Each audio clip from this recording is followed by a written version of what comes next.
E aí pessoal, tudo bem? Bom, vou fazer mais um vídeo aqui falando de beisebol, de alguma historinha ligada ao beisebol, para playlist para entender o beisebol. Quem quiser, no final desse vídeo vai aparecer aqui do lado o quadradinho, um dos quadradinhos dela vai ser a playlist aí com vários vídeos aí explicando um pouco do que é o beisebol, das realidades do beisebol, do universo do beisebol aí para quem quiser aprender. Agora que a gente está nos playoffs da Major League Baseball, né? Então ainda muita gente começa a querer ver justamente agora que os jogos são mais emocionantes também, jogos de melhor qualidade, né, do que na temporada regular. Bom, dessa vez vamos falar de beisebol na América Latina, né? O beisebol ele é muito popular nos Estados Unidos, é o segundo esporte mais popular dos Estados Unidos, foi o mais popular durante muito tempo. Mas na América Latina ele é muito popular em alguns países. Ele é o esporte mais popular, por exemplo, de um país da América do Sul, né, da Venezuela. Ele também é um esporte muito popular em vários países do Caribe e da América Central. Ele é o segundo esporte mais popular do México. Ele briga com o basquete para ser o mais popular de Porto Rico. Ele é disparado mais popular de Cuba, da República Dominicana, da Nicarágua. E ele ainda tem bastante popularidade, por exemplo, em Curaçao e Aruba, que nem são ilhas de colonização americana. Mas como é que o beisebol chegou lá? Bom, os Estados Unidos, no final do século XIX, começo do século XX, tiveram uma presença muito forte, uma presença política, econômica, comercial muito forte na América Central. Então até aquela ideia de América para os americanos, que era um lema que os governos americanos seguiam na época. Então tiveram muita presença na América Central.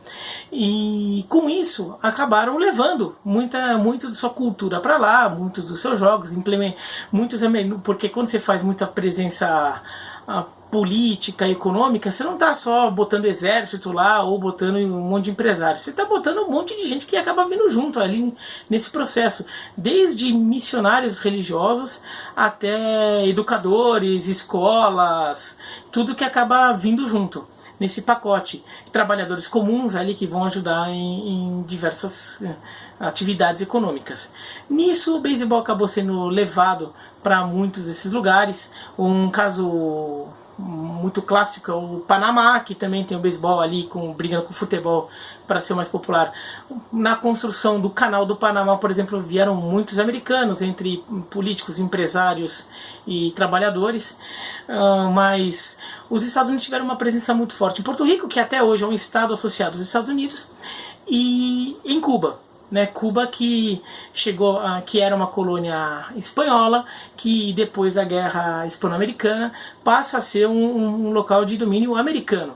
Então os americanos começam a ter um investimento grande em Cuba e até criam muitos hotéis e atividades de lazer e começa a fazer muita coisa em Cuba. Começa muito americano fazendo negócios em Cuba. E o beisebol acaba indo para lá, cresce e se torna o esporte mais popular de Cuba. Cuba era tão próximo que alguns times americanos da Major League Baseball iam para Cuba fazer a pré-temporada, porque em Cuba é mais quente. A pré-temporada normalmente é fevereiro, ainda está muito frio em algumas regiões dos Estados Unidos, e alguns times faziam pré-temporada em Cuba. Além disso, nas ligas menores, que é como se fosse uma liga secundária que serve de preparação para os jogadores, é um misto de segunda divisão com liga de aspirantes, para usar terminologias mais comuns do futebol. Tinha o Havana Cubans, que era um time de uma liga americana, mas que tinha sede em Cuba e jogava em Havana, E de Cuba o beisebol acaba se espalhando muito pelas outras ilhas. Apesar da presença americana ter levado o beisebol para outros lugares, foram os cubanos que ajudaram a consolidação disso. Por exemplo, há uma ligação muito forte entre o beisebol cubano e o beisebol venezuelano, porque foram muitos treinadores e jogadores cubanos que foram para a Venezuela para ajudar a implementar, ajudar a reforçar a estrutura de um esporte que estava nascendo, estava se consolidando ainda na Venezuela. E isso vale para a República Dominicana, vale para outros lugares. Então foi uma chegada direta via Estados Unidos, mas também com um reforço via Cuba. No México, aí a presença, a proximidade geográfica fez com que a influência cultural dos Estados Unidos fosse muito forte no México, tanto que o beisebol é o segundo esporte mais popular do México, mas ele tem particularmente muita popularidade no norte do México, né? Monterrey, Tijuana, Mexicali e outras cidades do norte do México, Sinaloa, outras cidades do norte do México, que lá e que o beisebol realmente é muito popular e chega até a rivalizar um pouco com o futebol em algumas cidades, para ser o esporte com mais preferência da população. Né? É uma influência direta dos americanos e inclusive até de alguns mexicanos que vão morar nos Estados Unidos e depois voltam para o México. Né? Então esse contato aqui acabou transformando o beisebol num esporte popular no México.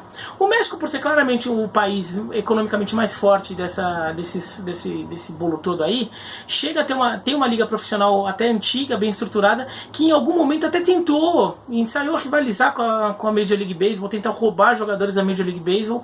Acabou não durando muito essa fase, mas essa liga existe até hoje. São times muito populares e muito tradicionais, e o atual presidente do México, o Andrés Manuel López Obrador, é um grande fã de beisebol e tem como um dos seus projetos esportivos fomentar muito a prática do beisebol lá no México. Então o beisebol mexicano está crescendo muito, talvez hoje seja a liga mais forte das Américas, tirando a dos Estados Unidos, claro, e talvez seja a terceira mais forte do mundo, atrás só da liga dos Estados Unidos e do Japão. E tem muitos brasileiros indo jogar lá no México, inclusive. Né?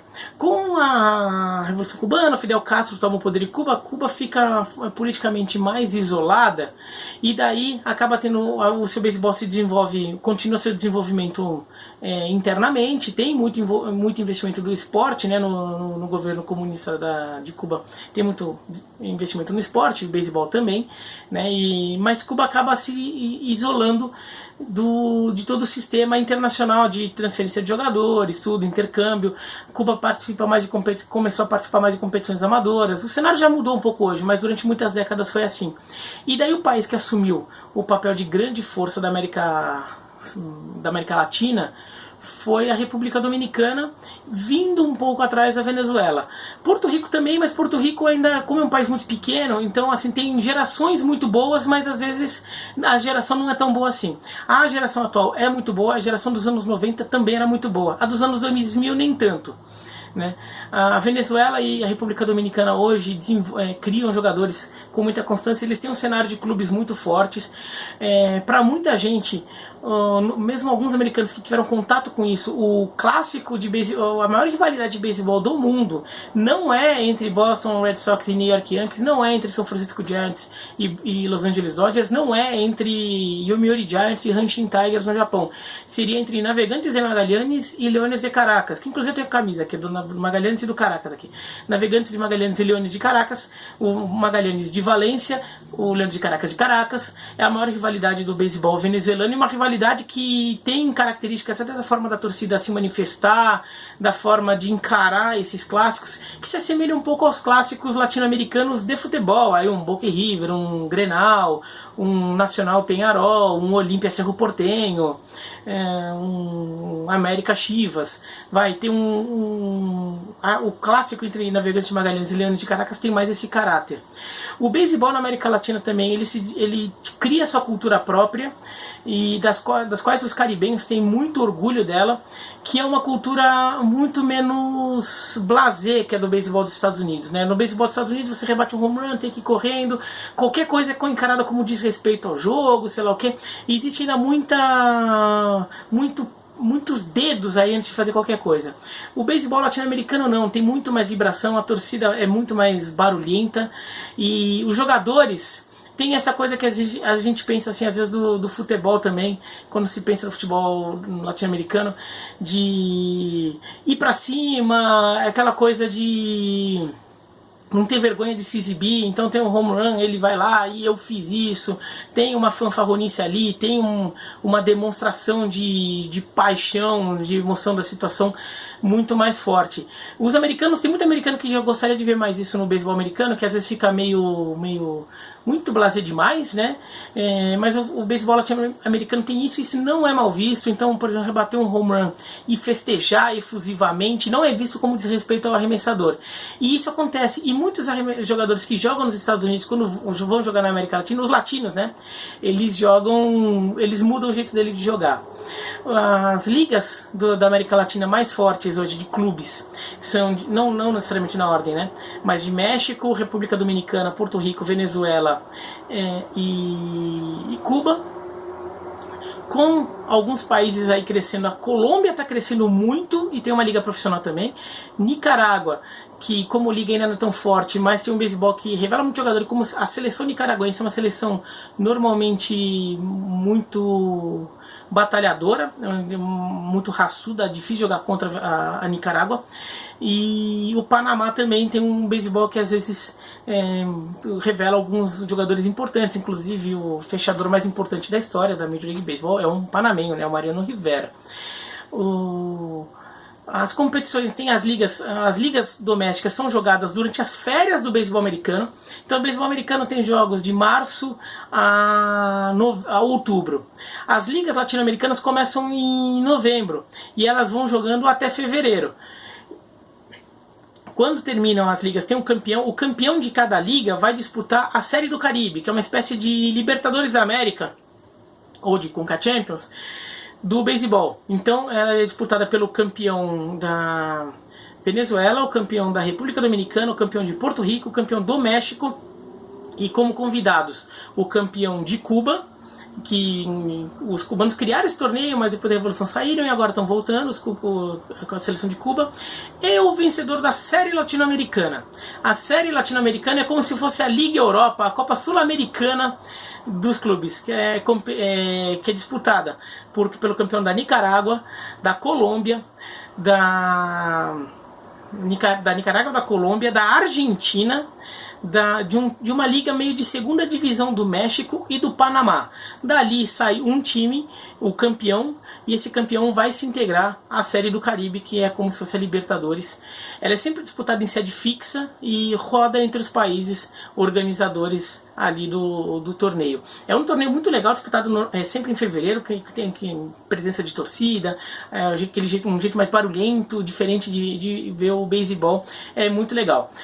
Em relação ao Brasil nisso tudo, é uma vergonha a Argentina estar na Série Latino-Americana e o Brasil não está, porque o beisebol brasileiro é muito melhor que o beisebol argentino, mas a Argentina conseguiu estruturar uma liga bem pequenininha ali, com um time só de 2 cidades, mas ela conseguiu ter uma liga e conseguiu se meter ali nessa Série Latino-Americana. O Brasil, que tem um beisebol muito mais forte, com muito mais jogadores, não se organizou para conseguir esse espaço, que seria muito mais justo até.